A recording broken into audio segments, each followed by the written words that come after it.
and there is a clear call for action for the inclusion of students, of youth in both the agendas, the SDGs and the Agenda 2063.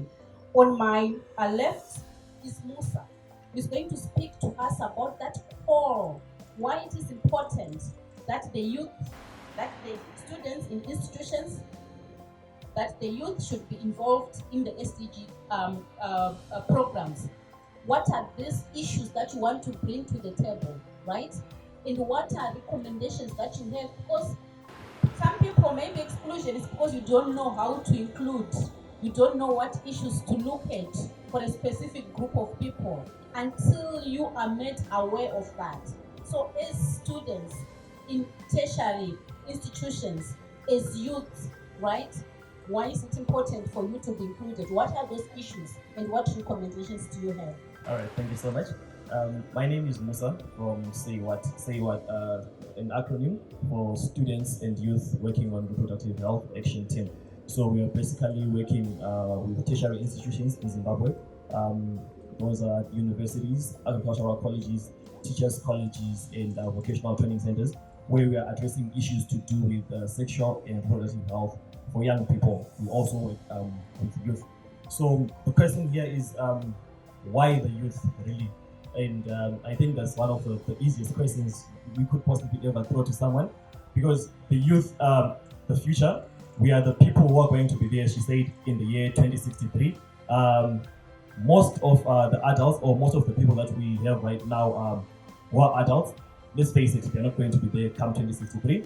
And then we go on to look at the fact that as the young people, we are the ones who are creative in every aspect. We are energetic, we are innovative, we have the brains for the job. We are the ones to take Africa forward. So as young people, really, it is important for us to be involved in the SDG process, and we want to be hands-on and to have meaningful participation. So just looking at the way even our demography is set up, there is the youth bulge, particularly here in Africa, where we have a very youthful population. So I think it is really good so that we reap or benefit from that youth bulge, because most of our people are young people, and those are the people to take Africa forward. Those are the people to help us attain Agenda 2063 as well as Agenda 2030. And then having said that, we can see that we can now start to build a case of value addition using our young people as the major resource that we have. But looking at the sustainable goals and the way in which they are set up, I have just picked two that are key to young people, or that I feel that if we are to go forward, if you are to make sure that we attain our agenda, we focus on those two, and then we then look at others. But then now today I'm going to talk about Sustainable Development Goal number 4, as well as Sustainable Development Goal number 3. So I think when we're now implementing and we look at the sustainable goals, we're talking of inclusive education that creates lifelong learning, right? And from that, I picked up again 4 things. We look at education that is affordable. We want to be able to offer our young people education that is affordable. Primary and secondary education that is affordable. We want education that is accessible, education that is acceptable, particularly in our context. We want for us to be able to achieve and really reach these goals. The issues that we need to look at there is education that is contextual to our own African context, education that will not lead us astray, so to say. And then the last thing will be quality education. Really, I think if our leaders were to ignore the fact that we're supposed to get quality education, really, they don't qualify to be leaders at all. For our young people, we need them to get quality education, right?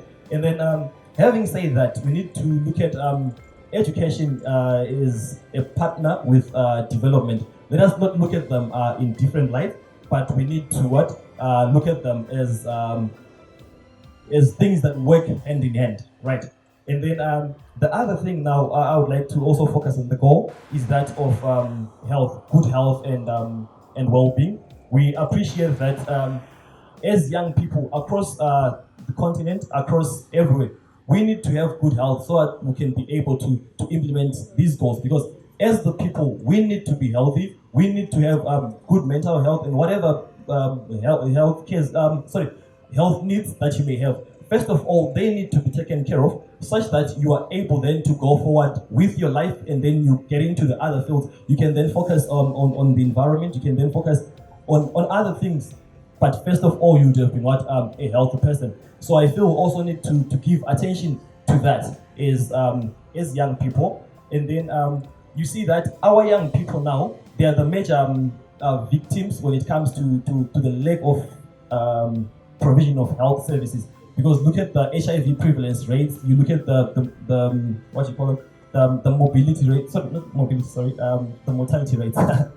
You look at them, they're particularly high for young people. So I feel like we need to prioritize that for young people, so that the moment we have prioritized that, we can be able to move forward. Because if you look at the sexual and reproductive health needs of young people, they are the ones that are supposed to be prioritized. They're the ones that we need to address for young people. We need to be able to go out to everyone, to every community, and to generally cut across everywhere, across the board, so that we're able to provide the needs of young people, the sexual and reproductive health needs of young people. That is one thing that we have tended to shun as African, because we see the agenda of, the talk of sexual and reproductive health, we see it as something that is westernized. So I think those are things that we really need to look into. And now going into the things that we want now going forward is the recommendations to take us forward.